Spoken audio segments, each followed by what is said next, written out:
with Lindsay.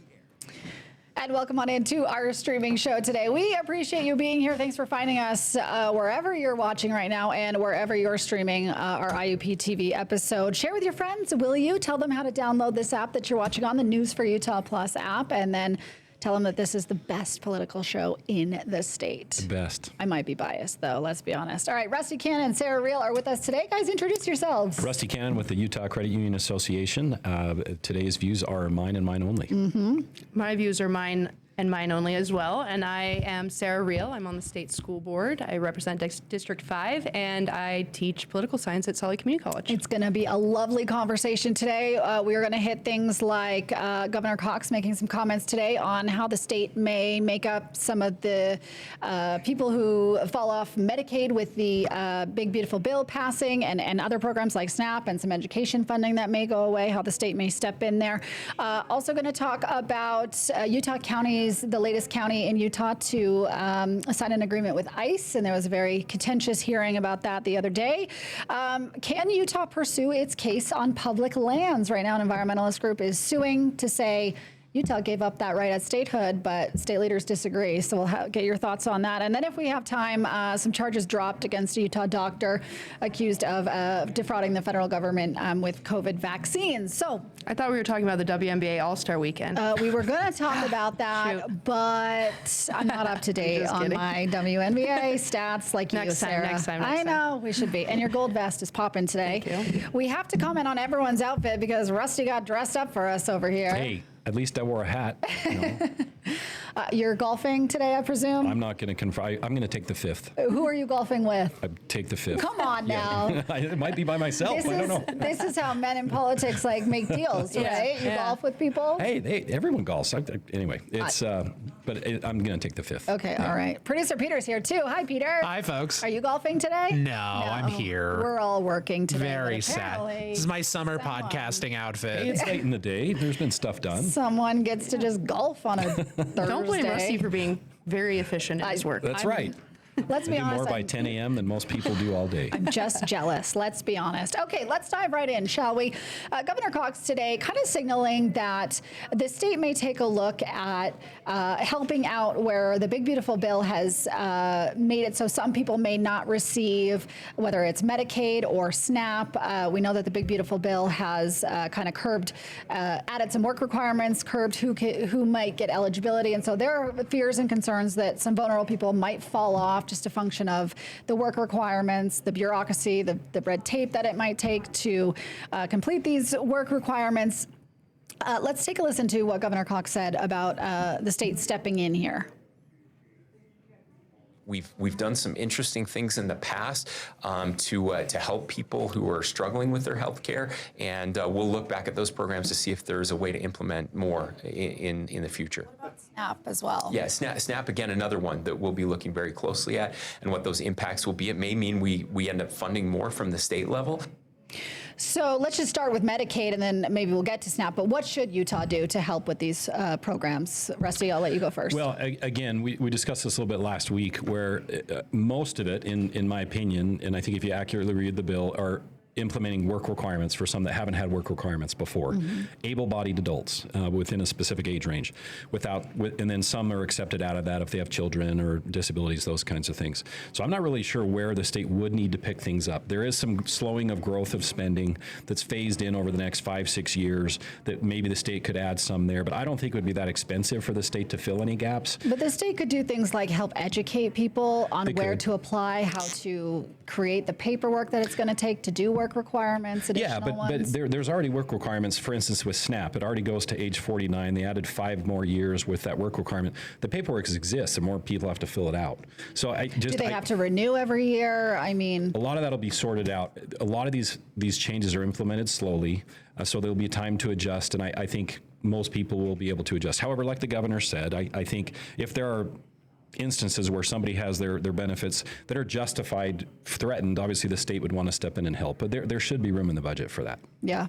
Sarah? Yeah, I really hope that all of this talk that I hear from our state government and all of the leaders about how we don't need the federal government, we don't need federal spending, we don't need the money, we can take care of it here in Utah. I hope that they show me that they really mean that and they make up for any shortfalls that might exist. And on the healthcare piece, to me, I think it's more complex. Like, for example, my mom texted me yesterday a reply to an email. And I said, Mom, you're texting me. And she thought she was emailing someone else, but she actually texted me. And so Bless your mother. The point of that is to, I know, the point of that is to say is like, it is hard for some vulnerable populations that don't fit into some of the exemptions, folks with mental health, folks that really need healthcare in order to be able to be capable of doing things, and just the process of getting that uploaded. I don't think my mom could upload a pay stub online if she tried. It's also can be complicated for folks like a farmer. Like, how is a farmer supposed to prove that they're working so many hours a month, right? What do they say? Like, can I have my neighbor write in and say that I was on the tractor 4 days last week? Like, I'm not sure how a lot of those things are going to work. And those are kind of the in-between that I maybe think we haven't thought through thoroughly yet. But regardless, I just hope that the state shows up and fills in the gaps for some of these folks that might be losing funding, losing SNAP, losing money that we have in education that we really need. Yeah, let's talk about that education piece, because we know that some federal grants, education grants, have been paused to the tune of about $30 to $40 million here in Utah. Sarah, you're on the State Board of Education. Where does that money go, and what are districts and schools doing right now that thought they might be getting this money July 1st? Yeah, well, a lot is still uncertain. I know you had Superintendent Molly Hart on the show, and she said that over and over again because it is so true. Everyone's like, we don't know what's going to happen here. And I hate that uncertainty. It's bad for planning. It's bad for students. So I don't like that. But I do know that the areas that we're seeing where we could be losing are some of our most vulnerable populations. Title I schools, Title II schools, English language learners, adult learning. And so to me, that's really concerning. And it's hard for me to not believe it's targeted. And that's what really makes me grumpy, because education is for everyone. We need to close the gaps in equity in education so that every Utah student deserves the right to a great education. And when we're cutting funding in the most vulnerable populations, we just can't do that. So I really hope, again, just like the governor said when the President Trump talked about closing the Department of Education, that he does show up and him and the legislature find ways to fund those areas that we need the money. Rusty, are we doing that? Are we targeting people? And to your point, you say there's room in the budget. Yeah. I've heard for years, it's a socks and underwear budget year at the state capitol, right? They always tell us that. So where does this money come from? Yeah. What are your thoughts? I don't think it's targeted at all. However, I think this is a chance for the Republican leaders in the state Senate, state House to prove it, to say, okay, and come up with innovative solutions to make sure nobody is literally targeted or even a perception of targeting. This is a chance for them to prove it. They can go and do that type of thing. There are hundreds and hundreds of people that show up to the Capitol every year. Sarah knows this with her experience in education, saying, I have a great idea and it's going to cost this much money and you should fund it. And so you hear legislative leaders often saying the whole socks and underwear thing. It is legitimate. However, it is also a solid strategy to just get people to chill and reduce that incoming fire of, hey, I heard you have extra money, spend it on my favorite project. Yeah. Those types of things. The bank is closed. Yeah, exactly. Just to kind of push back. However, Utah has always shown to be very innovative when it comes to funding. Sometimes they're forced to do that. And this is a case where they'll have to prove it and show, yes, we're not going to let vulnerable populations suffer. Here's where we're going to redirect funds. This is a chance for, in my case as a Republican, to show, hey, we care and we can do this right, and we get a chance to prove it. We'll have to see what And if happens. they do, I will buy you a large swig soda. Okay. It is also that's please sponsor recorded. our show. I will, yes. I Yes, will take it. also, Nicole Tanner, where are you? Because Swig is wonderful. And I'll be happy if they do. And then, I'll say, great, thank you. That I will definitely hold my tongue. I'm coming on your Swig date for sure. Yeah. All right. You guys have to just buy me one because I'm me. Okay, let's move to another topic that is kind of come to a head in Utah County. That is, they signed an agreement with ICE. It's called a 287G agreement. It's basically an agreement that says that some of our local law enforcement can basically be deputized, if you will, and gain some of the powers that ICE has. Now, Utah County says they're going to do this at a very high level with their violent crimes task force officers, those folks who are investigating the cartels and the drug rings here in Utah to try to curb some of the most violent crimes. But as evidenced by who showed up at a public hearing just this week, residents have a lot of concerns that this could span out into ICE raids on farms or at people's workplaces, things like that. Let's take a listen to what Sheriff Mike Smith said in Utah County and some of the reaction. If things are happening in this community that I'm not okay with, like ICE raids, then we're going to address those with ICE. This brings us to the table, and I'm asking for the community's trust. I'm your elected sheriff. I love this community. Can you tell us your plan to prevent us from following Germany's game plan to the Holocaust? Embarrassing. I'm just here to help people. You're about to close public hearing. We didn't have to listen to anybody today, Joseph, and you're about to ruin it for everybody else. Yeah, so a really tense hearing at times yesterday. I've been in a few public meetings that get pretty tense. Doesn't usually happen on the county level. Usually it's at the state level, but definitely passion on both sides. Rusty, let me start with you. Just how does signing this agreement with ICE change things for Utah County? Because to be fair, they're not the first state to do this in Utah. They're just the latest, and the meeting kind of blew up. Yeah, my understanding. So first of all, this is a controversial topic, as we know, and you bring this up. It's one of those issues now where everybody's, hairs raised and tensions get very high. So I'm not surprised. I get PTSD from attending so many of those meetings in my previous work about taxes. And you get so fired up, and you just can't wait for the meeting to end. Rusty was the president of the tax association, so he heard it a lot. Yeah, people get so angry sometimes. And you just hope they'd calm down a bit. But justifiably, this is a big issue. You saw the sheriff there saying he's asking for this authority to, if I understand it correctly, work a little bit better with ICE and maybe give some of the ICE powers to his force and implement things in a way that they think is reasonable.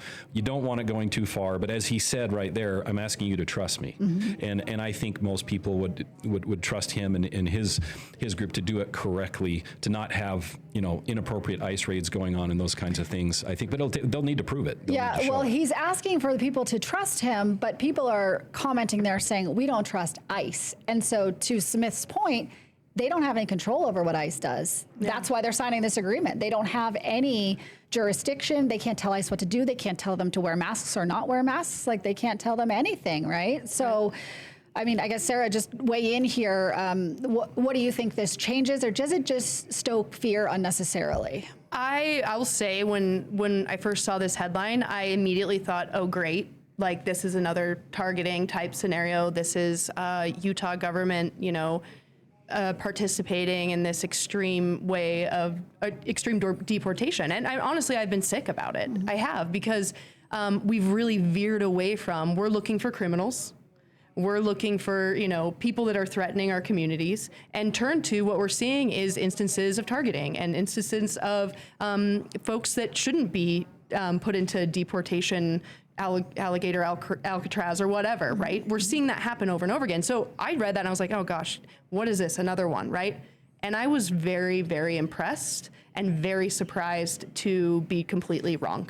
I thought that the sheriff did an outstanding job in his statement about why he's doing this, how he cared so deeply about his community, how he is going to focus back on what the intent was, which is dangerous criminals, and how this gives them a seat at the table, regardless of how much power they have. And I haven't read through the entire agreement, but not doing job raids, that's huge. And actually having a say in a partnership with ICE while they're in their communities, I think that's a benefit.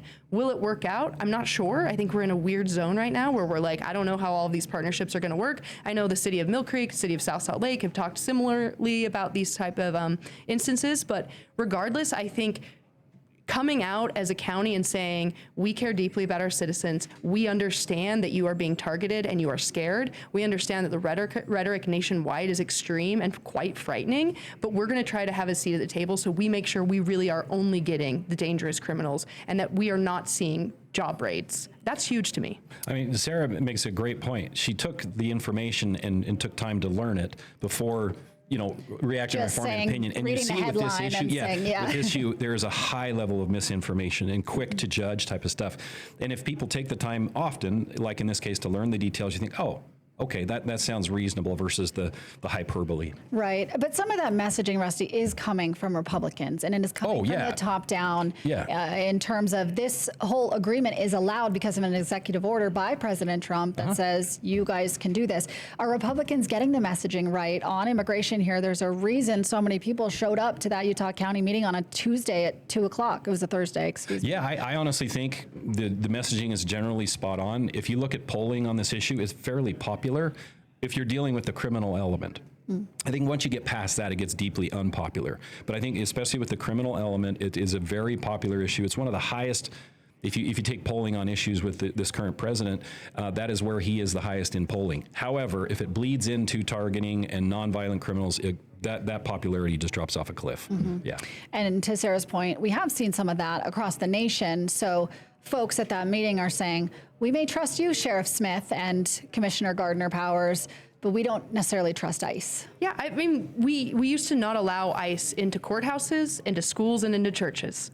And that felt like a very reasonable boundary, right? And we've seen all of those be completely overstepped. And so that's why people are scared. And so I think anything we can do to find these dangerous criminals, yes, that's fine, but we need to stop with this like massive deportation rhetoric and the targeting of people that are not worthy of the target. The county leaders say it may take even a year to implement, so we'll have some time to see and kind of like... That's good. Yeah, and kind of see how things roll out. Peter, did you have thoughts here? Yeah, the one thing I just wanted to interject, first of all, I did have a fact check, Lindsay. It was a Wednesday afternoon. Oh, it was a Wednesday. Neither a Tuesday nor Thursday. Not a Tuesday or a Thursday. Which is Not unfortunate. even 2 o'clock on I Thursday. don't know what day of the week it is. I took my dog to the groomer on the wrong day.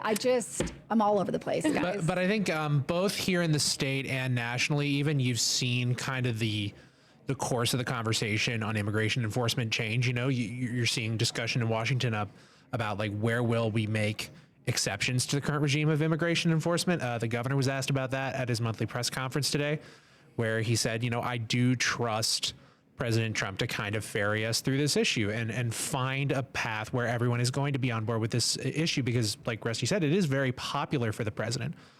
So if we find those carve outs that do protect, I mean, people who've been here long running, people who work these really essential jobs where, you know, you're not going to replace that labor force in hospitality or farming.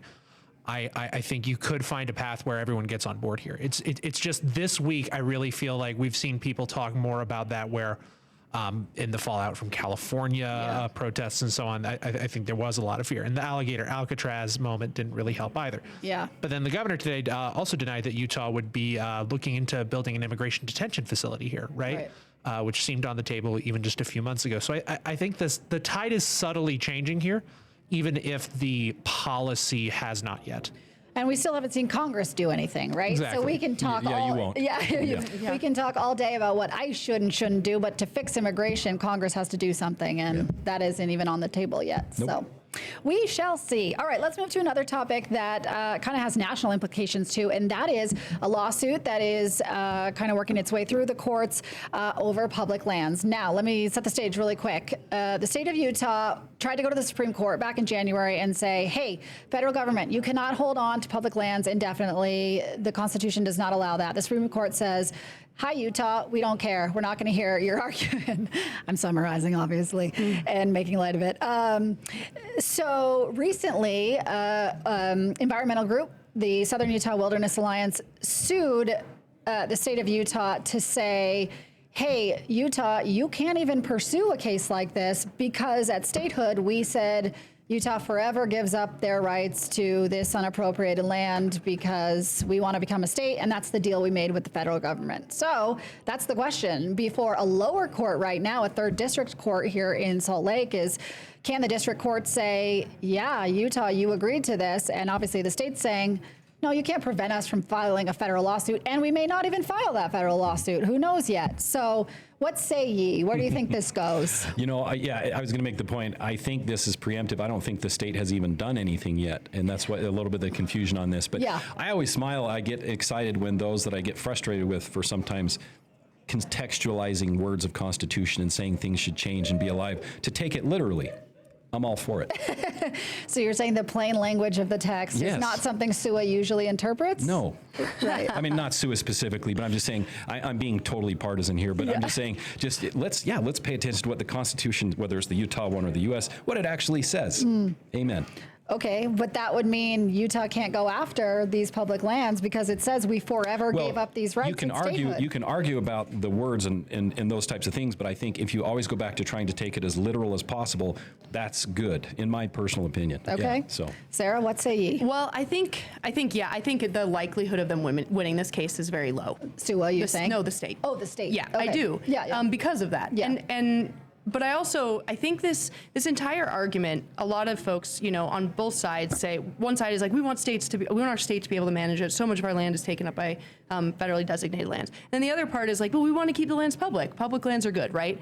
There is one piece in there that I think scares a lot of people. It scares me, is that the state is like, we want our land back. And I'm like, show me a plan to manage that land. Because I do not think the state can manage that land and has the money and resources to manage that land. So what then my mind turns to is, if our state doesn't have the resources or a plan to manage this land, then they're more likely to try and make money off this land, which means more oil, more gas, right? And more drilling, and I hate that. Yes, things like that. And less regulation. So, in fact, like Mike Lee's proposal, Senator Lee's proposal, to have requirements in place for what happens with that land, using it for housing, and there was like some stipulations, is actually better than just handing this route to the state of Utah. wait, did you just say a Mike Lee idea was a good idea? Better than this. I actually think both ideas are terrible, but the Mike Lee one at least had some Good, Okay. better, Yeah, best, okay. Rusty, is Yes, what we're yes. talking Yeah. about here. Better but still crummy idea was it had at least stipulations, right? Yeah. This would not have stipulations on how Utah manages the land.